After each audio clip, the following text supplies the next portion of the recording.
Bien, ya estamos en las 9 de la mañana y 24 minutos y tal cual lo ha anunciado Vero desde temprano, ya se encuentra con nosotros el presidente del INAU, Pablo Abdala. Lo primero, agradecerle su presencia. ¿Qué tal, Pablo? ¿Cómo le va? Un gusto, muchas gracias a ustedes, Verónica, Humberto, es un placer como siempre. Bueno, obviamente vamos a centrar toda nuestra entrevista en temas que tienen que ver con el INAU, fundamentalmente situaciones que se dan en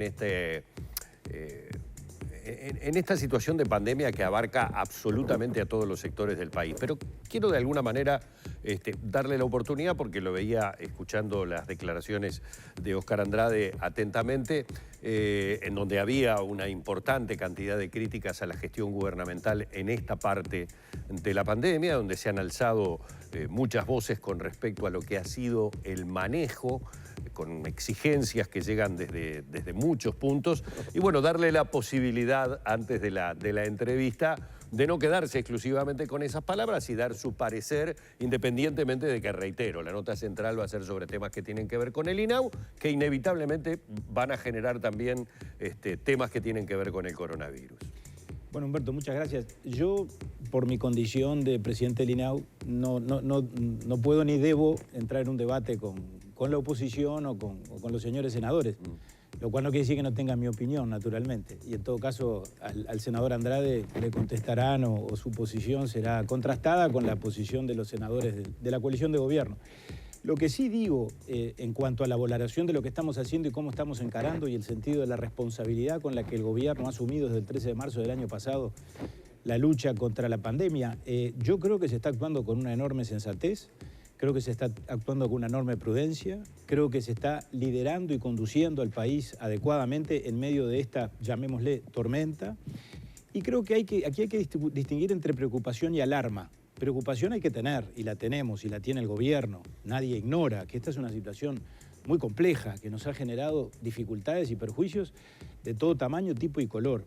Ahora, creo que a la población, que por supuesto hay que involucrarla y hay que persuadirla en el sentido del ejercicio de la libertad responsable, en el sentido de los cuidados, en el sentido de cuidar su propia salud para cuidar la salud de todos, tenemos que transmitirle un mensaje de preocupación, de toma de conciencia, que es permanente, que es de todos los días, pero creo que el camino adecuado no es generar la alarma de que aparentemente estamos en medio de una guerra que no estamos librándola correcta y adecuadamente. Podemos decir que es una guerra, porque estamos en guerra contra el virus, pero quiero decir, creo que no podemos sentar la tesis de que estamos en medio de una guerra y no nos hemos dado cuenta. Me parece que el gobierno ha dado muestras sobradas en ese sentido, y yo desde el INAU, que vaya si ha sido un organismo y un ámbito exigido, que nos ha tocado ni más ni menos que lidiar con esto en una tarea esencial, que es la del cuidado, la de la protección y la de la promoción de los derechos de los niños, puedo dar sobrados testimonios, no solo de lo que hemos hecho del INAU, de todo el apoyo que hemos recibido en lo sanitario, en lo económico, a lo largo de todo este tiempo por parte del Gobierno Nacional. Delicadísima situación, y ya me meto en el INAU, para quien tiene la tutela, el cuidado, la protección de menores, muchos de ellos en situaciones de reclusión que son enormemente favorables para las situaciones que genera este virus. ¿Qué ha significado?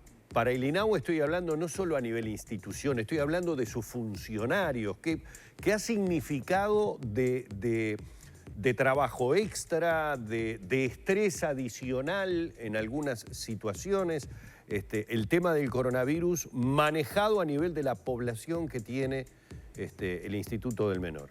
Ha significado muchas cosas. Ha significado, y tú lo insinuabas en el planteamiento que terminás de formular, un enorme sacrificio y esfuerzo de parte de los trabajadores. En el INAU hay uno de esos colectivos, el más notorio es el de la salud, por supuesto, de trabajadoras y de trabajadores a los que les debemos y le vamos a deber mucho, por mucho tiempo, por todo lo que están haciendo. Nosotros a nuestra escala, en esto que es precisamente la atención de los niños, y particularmente los niños que se encuentran en situación de más desamparo, es decir, no los que viven en su familia y van a un CAIF, que a esos también se los atiende, a los que viven en una residencia del INAU porque están en una situación de ruptura del vínculo familiar o de abandono, de desprotección, y allí la actividad no puede detenerse. Ahí las residencias tienen que seguir funcionando, como sigue funcionando tu residencia o la tuya o la mía. Esos trabajadores han hecho un esfuerzo silencioso, muchas veces anónimo, pero realmente gigantesco, de un enorme heroísmo. Yo me atrevo a plantearlo en esos términos a lo largo de todo este tiempo. Nosotros tuvimos desde el mes de abril, porque está medido desde abril del 2020 a abril del 2021, casi 900 niños, adolescentes y algunos adultos, porque también en INAU hay adultos con discapacidad que están a nuestro cargo, que fueron positivos. Tuvimos cerca de 1 millar de trabajadores, es decir, cerca de 1000 trabajadores, entre funcionarios de INAU y trabajadores de las organizaciones sociales, porque cuando hablo de INAU hablo de todo, hablo del sistema INAU. Hablo de los funcionarios de INAU que trabajan en los centros de gestión directa de INAU, pero hablo de los trabajadores privados que trabajan en centros que están en convenio con INAU y que pertenecen, por lo tanto, a esas organizaciones sociales. Bueno, tuvimos cerca de 1000 trabajadores infectados y obviamente eso determinó miles de trabajadores en cuarentena. Claro. Lo cual al mismo tiempo, porque esto es digamos un desencadenamiento de cosas, generó para nosotros el desafío de conformar sobre la marcha equipos de atención, reorganizar los centros. Yo tengo ejemplos de departamentos donde en función de estas realidades, de un día para el otro, de un viernes para un sábado para un domingo, los propios directores departamentales de INAU, la máxima autoridad de INAU del departamento, ingresó a la burbuja de un centro de 24 horas y cursó la enfermedad con los chicos, con los niños y con los adolescentes, porque no teníamos personal. Al día de hoy, ¿cómo está la situación en cuanto a contagios dentro del INAU, en cuanto a funcionarios y también niños y adolescentes? Yo diría que dentro de las dificultades y la exigencia que obviamente todo esto representa, está, llamémosle con comillas bien grandes, bajo control. Es decir, la estamos manejando, la estamos dominando. Desde luego con situaciones de estas características que se dan todos los días. Hablábamos de los centros de 24 horas. Por supuesto, esto ha afectado mucho la atención en tiempo parcial, los CAIF, los clubes de niños, en Paysandú, que hoy está con niveles muy altos de positividad. Bueno, tenemos varios CAIF cerrados o suspendida su actividad porque el director departamental, el SECOED, el propio intendente nos ha pedido, y ha sido sensato ese pedido, que detuviéramos la actividad porque esa zona está muy afectada en Quebracho, en Pueblo Gallinal, en Piedras Coloradas. Salto está detenida la actividad en los clubes de niños hasta la próxima semana. Ahora, en el resto del país, Primera Infancia está funcionando a pleno. Y ahí también se ve el esfuerzo de los trabajadores, no solo en la atención en el CAIF cuando funciona con relativa normalidad, sino también el esfuerzo de los trabajadores cuando un CAIF suspende su actividad, que no es que cierra en realidad, porque el centro sigue funcionando con guardias de trabajadores que están en contacto permanente con esos niños y con sus familias, previendo situaciones que acontecen, de violencia intrafamiliar, de asistencia alimentaria, que obviamente hay familias que por su propia insuficiencia alimentaria requieren de la asistencia que INAU da todos los días a ese niño o esa niña. Es que justamente la emergencia sanitaria hace que las poblaciones que ya eran vulnerables y que ya por eso estaban recibiendo una asistencia, como es en el caso del INAU, se ven todavía más complicadas en situaciones como esta. Últimamente surgió un número de 160 niños que están esperando entrar justamente bajo el sistema de protección del INAU y que a pesar de que ya están toda la parte judicial, no han ingresado. Ese número preocupa. Explíquenos un poco cuál es la situación, dónde están esos niños que todavía no ingresaron a esa protección, a ese abrigo del INAU. Ese número preocupa, pero hay que contextualizarlo adecuadamente en el siguiente sentido. Dicho así, y lo que tú decís es el titular que se conoció y por supuesto es absolutamente correcto, la información o el punto de partida, pero eso hay que desmenuzarlo. Podría interpretarse que hay 160 niños que en todo caso están abandonados, nadie se está haciendo cargo de ellos, están sufriendo violencia en sus casas y el INAU se ha desentendido. Desde ya desmiento categóricamente eso, esa no es la realidad. Por eso es que hay que aclarar las cosas, es decir, y para eso estoy aquí. Nosotros atendemos o recibimos cerca de 5.000 oficios u órdenes judiciales a lo largo del año. Ese fue el dato del año 2020. Tenemos en este caso 160 situaciones de niños respecto de los cuales recayó una disposición de carácter judicial, muchas veces en términos de internarlos, otras veces en términos de ingresarlos al sistema de protección del INAU, que no es lo mismo, no necesariamente eso se traduce en una internación en un centro de 24 horas. Que todos, sin excepción, repito, no hay inacción ni omisión del INAU, están siendo atendidos por el INAU en términos de que nuestros equipos están en contacto con sus familias y están en contacto con ellos y con su realidad. Ocurre que en muchos de esos casos la internación no es lo recomendable. Y es un tema que vamos manejando con los propios jueces de familia. De pronto lo que esos niños están necesitando es un seguimiento antes que la internación de su situación en el ámbito familiar en el que se encuentran. Y ese seguimiento y esa atención de los equipos, por supuesto, la tienen y la mantienen. No quiere decir que cuando entre esas situaciones que están pendientes, digamos así, se den situaciones de violencia urgente o de violación de derechos o vulneración de derechos inminente o presente, no se actúe de inmediato. La semana pasada de ese conjunto decretamos inmediatamente 8 ingresos, porque ahí sí se corría riesgo de determinado daño complicado. Pero eso en el caso de los que están en el ámbito familiar, pero se habla también de algunos que están, por ejemplo, en el hospital Pereira Rosell desde hace mucho tiempo. Se habla de un caso que incluso llegó a estar 1 año y ahí la situación es otra. Ese caso es un caso que seguramente pertenece al pasado, porque habrás visto que en la crónica que se publicó no está hecha la referencia de tiempo. De tiempo, no es una exacto. situación actual, yo no la conocía. Pueden darse situaciones como esa, pueden darse situaciones más complicadas. Por supuesto, yo no estoy diciendo que estamos en el mejor de los mundos, es más, esta realidad tenemos que darle una respuesta más acabada y enseguida, Verónica, te voy a comentar lo que estamos haciendo. Ahora, en el Pereira Rosell se ha mejorado mucho. Hoy tenemos 19 situaciones, que no es lo deseable, de niños chiquitos, ¿verdad? Nacidos, no recién nacidos, pero que ya están en primera infancia, 1, 2, 3 años, que todavía permanecen en el Pereira. Y no es lo deseable. Ahora, en el Pereira, cuidado, están siendo objeto de todos los cuidados, precisamente. Hay una unidad de acompañantes de INAU instalada en el Pereira. O sea, no es que están en el Pereira a cargo del Pereira. INAU está a cargo de ellos con una unidad nuestra de trabajadores de INAU allí. Hay un trabajo formidable de la sociedad civil, la Fundación Manantiales, por ejemplo, la Fundación Canguro, por ejemplo, que realiza una tarea espectacular de cuidado, hasta de apego de esos chiquitos que necesitan precisamente ese apego en la etapa inicial de su vida. Y hemos concretado una mejora que me parece muy relevante, que es la de que los recién nacidos no permanecen ni un solo día. Ese resultado ya lo hemos obtenido. No el INAU, es decir, creo que el sistema ha logrado que por lo pronto, a partir de determinada fecha, aquellos que, que se encuentran en situación de abandono, de desamparo, de desprotección, los recién nacidos no permanecen en el Pereira. Nos ocupamos de que inmediatamente vayan o a la Fundación MIR, que es un proyecto magnífico. Maravilloso, que familias los acogen durante 1 año. Exactamente, para los niños que están en la etapa de 0 a 1. Estamos, y te decía las cosas que estamos haciendo, estamos por ampliar los cupos del proyecto MIR, que es una experiencia fantástica. Por lo menos en una primera etapa vamos a hacer una ampliación de 5 cupos, pero parece poco, pero sin embargo son cupos que no necesariamente no son 5 niños durante 1 año, ¿verdad? Son 5 cupos que dan lugar a la atención a varios niños que se suman a los 22 cupos que ya tenemos. Estamos impulsando proyectos, porque yo decía antes, los 160 niños reciben atención, pero tenemos que ampliar igual el sistema de protección.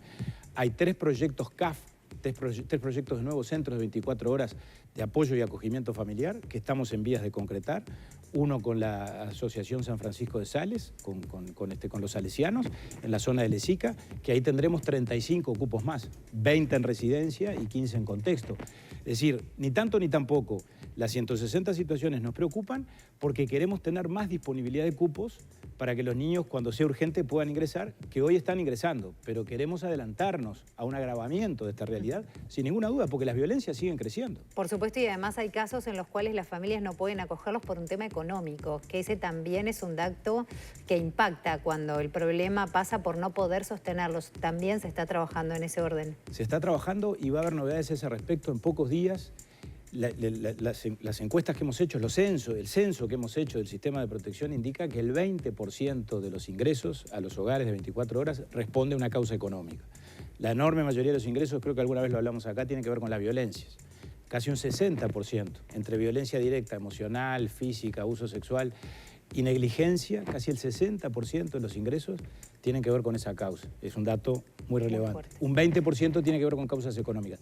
Tenemos pronto, y el directorio lo va a aprobar en este mes de junio, ayer lo estuvimos conversando en la sesión del directorio, una nueva prestación que acordamos con el Poder Ejecutivo, que se incluyó en el presupuesto nacional que se aprobó el año pasado, para asistir a las familias biológicas, al padre y la madre que quieren cuidar a su chico, que quieren cumplir con los deberes de la patria potestad, pero que tienen una carencia o un problema coyuntural eventualmente, o no tan coyuntural, para su mantenimiento. Queremos asistir a esas familias, para que antes de que sea inevitable y nos tengamos que resignar a internarlo en un centro de 24 horas, podamos sostener a esa familia para que ese niño siga vinculado a ella en el ámbito familiar.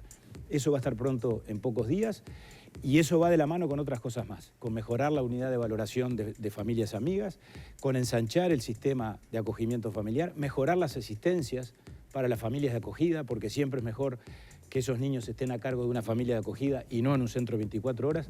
Por más que quede claro, la atención en los centros de 24 horas es muy buena, tienen buena alimentación, buena educación, buenos cuidados. Pero por mejor que sea la atención en los centros 24 horas, todos tenemos derecho a crecer en una familia, porque la familia siempre da un poco más que el Estado. Da ese plus que el Estado nunca puede dar por mejor que haga las cosas. Presidente, hemos estado escuchando a lo largo de toda esta pandemia que, bueno, uno de los elementos difíciles de equilibrar es la cuestión económica con la cuestión sanitaria. La económica tiene que ver con esto que preguntaba recién Vero, ¿no? Es decir, cómo han caído los ingresos de muchos hogares uruguayos, cómo gente que de repente podía sostener su hogar y mantener a sus hijos, aún con dificultades, lo podía hacer y ahora no. Eso se ha visto reflejado en este tiempo en un aumento preocupante de cantidad de niños que requieren de esa asistencia. Digo esto por lo siguiente, porque yo siempre trato de analizar las cosas lo más en macro posible. Cuando por un lado se pide por razones sanitarias el bajar la llave, por el otro hay consecuencias que tal vez en el momento que miramos exclusivamente lo sanitario no vemos qué otro tipo de consecuencias eso puede traer. Usted está hablando ahora de un ingreso suplementario para poder ayudar a familias que quieren criar a sus hijos, pero que por diferentes circunstancias se ven en la imposibilidad de hacerlo. No debe haber nada más doloroso para un padre y para una madre que tener que entregar a su hijo, verlo institucionalizado porque no le puede dar de comer, porque no le puede dar lo mínimo necesario. Se ha notado un incremento, se ha visto resentido, digamos, la situación de nuestros niños, niñas y adolescentes por esta situación de pandemia. Yo creo que el impacto de la pandemia en la situación de niños y adolescentes me parece que es un dato absolutamente inexorable, innegable. Capaz que todavía no lo tenemos debidamente mensurado en números, ¿verdad? Y de pronto todavía resulta difícil relacionarlo con los ingresos al sistema 24 horas. Por ejemplo, estos 160 casos no los trajo la pandemia, yo diría que los trajo la violencia. Antes de la pandemia, antes del cambio de gobierno, en enero del 2020 esta misma cifra era de 142. Es decir, este es un tema estructural en INAU que se arrastra. A mí se me decía el otro día, el punto de quiebre fue en mayo del 2019. Pero también vio que es discutible porque hay quienes dicen que la pandemia en su momento, cuando el tema del confinamiento, cuando el tema del quedarnos en casa, también aumentó. Estimula la violencia. Estimuló las situaciones que de repente estaban allí. Por supuesto que todo está relacionado con todo. Sí. Y yo creo que el tema es que nosotros, y eso tiene que ver, me parece a mí, con los anuncios del presidente de la República en este mismo lugar, hace 48 horas, tenemos que prepararnos para el escenario post-pandemia. Pero no para que el día que el Poder Ejecutivo decrete que ha finalizado la emergencia, entonces dijimos, no, ahora alargamos. No, tenemos que empezar desde ya e empezar a implementar medidas y a reforzar las asistencias y la respuesta desde ahora. Y eso en INAU ha venido pasando. Pasó en la ley de presupuesto, donde tuvimos un incremento presupuestal del 16%.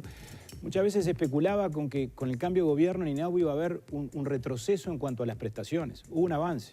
No recortamos absolutamente nada, que hubiera sido trágico, sino que además nos dieron los recursos. La ministra Arbeleche firmó un refuerzo presupuestal en el mes de noviembre de 800 millones de pesos para mantener las prestaciones y para ampliarlas en los términos que las venimos ampliando. Ahora el presidente de la República anuncia, y yo creo que es una muy buena noticia, que va a haber un refuerzo adicional, lo dijo aquí, para primera infancia a través de distintas prestaciones y mencionó expresamente al Plan CAIF. Sí. El Plan CAIF es una maravilla del país que viene desde el año 1988 y que tiene que ver precisamente con atender a los más vulnerables, que son entre los niños los más chiquitos, porque buena parte del partido se juega allí, Humberto, en esa franja de 0 a 3. Por lo tanto, creo que los países que invierten en primera infancia invierten en inclusión, invierten en desarrollo social y bueno, y eso está en la agenda, notoriamente está en la agenda y seguramente en los próximos días tendremos noticias. Bueno, presidente, esperaremos esas noticias. Muchas gracias y muy amable por su tiempo. Muchas gracias a ustedes una vez más por invitarme. Gracias. El presidente del INAU en la mañana de Arriba Gente, Pablo Abdala, en el Periodístico del 10.